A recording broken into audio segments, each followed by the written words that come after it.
Assalamualaikum warahmatullahi taala wabarakatuh and good morning. I'm Dr. Sababau from the Physics Section Pusat Pengajian Pendidikan Jarak Jauh University Sains Malaysia. This is course JIF 318 Quantum Mechanics. We are in chapter 4 Solutions of One-Dimensional Time-Independent Schrödinger Equation. In this segment, Unit 4.2, we are still discussing the unbound state to determine the position of a particle. The objective is for you to be able to explain the position of particle is replaced by a wave packet. Basically, that's what we have been saying all this while, that a particle can be represented by a wave packet. Okay, basically this is the continuation of the previous segment in the case when B naught is equal to 0. So we consider a purely rightward moving particle. In this case, the first term of the solution for the wave function capital psi is used, while the second function C2 and something something is for a wave moving to the left. Okay, so we use psi equal to C1 exponent I kx minus omega t. To determine the position of the particle, we use the probability density conjugate of capital psi multiplied by psi itself. So we have this. The C1, when it's conjugated, it has a star there showing that it is conjugated C1. While for the terms I, the sign will be changed.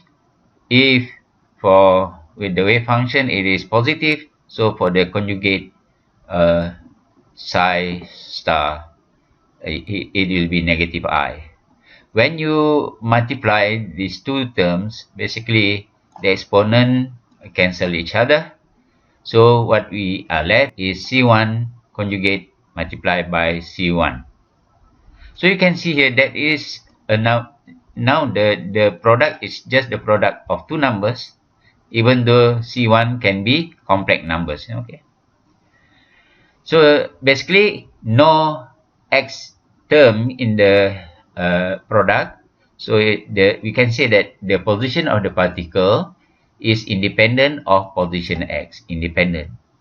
What it means that the particle is equally likely to be found anywhere in space. That means the particle can move to infinity, is not localized if v not equal to 0. This is the condition set in the previous segment. Okay.